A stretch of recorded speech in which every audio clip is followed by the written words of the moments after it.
Hi, I'm Rob Bridge and I'm the returning officer for the North Northamptonshire elections on the 6th of May. We are working really hard on the preparations for these elections to ensure that they're safe and COVID secure. These are historic elections in North Northamptonshire and it's an exciting time for you as candidates because you could be part of shaping a new future. This video will tell you about the first steps of the nomination process. And after watching the video and reading the various information on the website, if you have any further questions, please don't hesitate to contact our election administrators who will be there to help.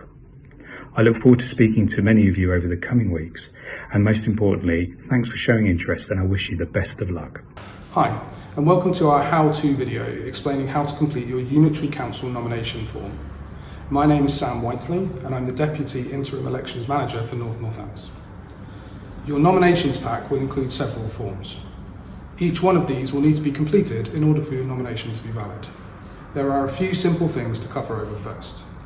Every time your form asks for a county or district of on the form, this should be completed as North Northamptonshire, regardless of the previous district that the ward was in. The date of the election is the 6th of May 2021. Your full name will be requested a few times on different forms. These will need to match each time. Make sure all your forms are signed and dated where appropriate. Let's start with your nomination form. This is where you will declare the ward that you'll be standing in. You'll also need to add your name and your subscribers. You'll need their names, signatures, and elector numbers. If you don't have a copy of the register to get these numbers, you can ask the elections team for them. Remember, you don't have to be living in the ward that you're standing in, but the electors do. The description here is really important. As a unitary candidate, you can only have the word independent or a political party as registered with the Electoral Commission. If you want to stand as a candidate for a political party, then you'll need to complete another few forms, but we'll come on to those later. Next up is the home address form. You must complete this form, but only need to complete part 2 of the form if you don't want your address to show up on the ballot paper. Instead, it will show the area address in North Northamptonshire. The next one is your consent to nomination. This is basically the form where you are agreeing to be nominated to stand for election and where you select how you qualify to stand for election. There are 4 qualifications that could apply if you want to stand as a unitary candidate. 1, you're registered as a local government elector in the relevant area. The relevant area in this case is North Northamptonshire, rather than the specific ward. You've occupied land or premises as owner or tenant in the relevant area. We'll come on to what that means later. Your main or only place of work is within the relevant area, or you have lived within the area for the last 12 months. If you've lived at multiple addresses within the 12-month period, you'll need to provide them all on the home address form. There are a couple of things to cover here. If you use the qualification of being a registered elector, then this needs to apply for the length of your term in office. Aside from being a registered elector, the other qualifications all apply for the 12 months leading up to the date of the nomination and the date of the poll. You can select as many qualifications that apply to you as you'd like, but if you select more than one, then you'll need to provide the information for each qualification. So what is meant by occupy land or premises as owner or tenant? And when would you use this qualification instead of the others? Other premises could mean something other than a house, for example, a tent, caravan, or houseboat.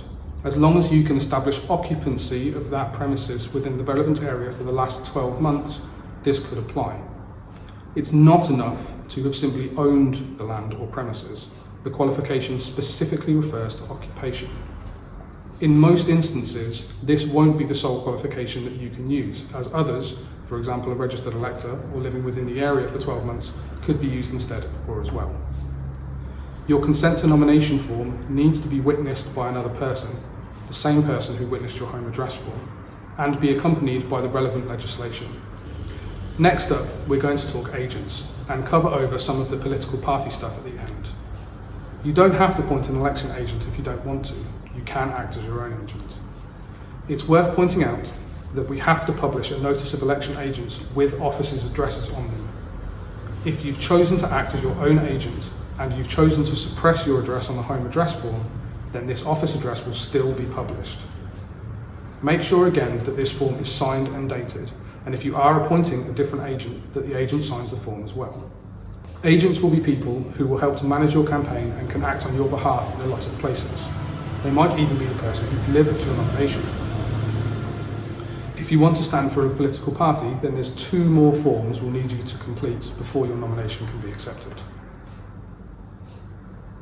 The first is a certificate of authorisation, and the second is a request for a party emblem. Some parties will provide these on bespoke forms, and that's fine.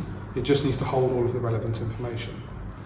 The political party must be registered with the Electoral Commission. You can't just make up a party on the spot and decide you want to stand for the John Smith Party. The certificate of authorisation basically comes from the party itself, authorising you to stand as their candidate. It will need to be signed by someone authorised by the party to say that you can stand for them, so that person will need to provide evidence that they can nominate you. The elections officers receiving your nomination will let you know if the office has got that information already. We wouldn't expect you to submit this, as it's the responsibility of the party to do so. The request for a party emblem is to allow you to have a party emblem or logo on the ballot paper next to your name. The emblem must again be registered with the Electoral Commission, and the description provided must match the one on the Commission database exactly. Congratulations, you've completed your nomination form. So what do you need to do next? Well, we offer an informal check of your nomination papers. What this means is that you can have an electoral services officer look over your nomination form to make sure that everything has been completed correctly and advise you if any changes are needed before your papers are formally submitted. We'd strongly advise that you take advantage of this service. Due to COVID-19 restrictions, we are offering informal checks via email. You can simply scan and email your form to one of the email addresses on screen now, and you'll get a response letting you know if it's okay or if anything needs to be changed. Once you have submitted your form for informal checking, or if you're really sure it's already correct and want to submit it formally, then it's time to get the forms delivered by hand to the relevant office. For these elections, this will be the satellite office relevant to the ward that you're standing in. You can find those addresses on screen now. Once your forms have been formally submitted, you'll receive a letter of valid nomination. Please check this carefully, as it will show you how your information will appear on the ballot paper.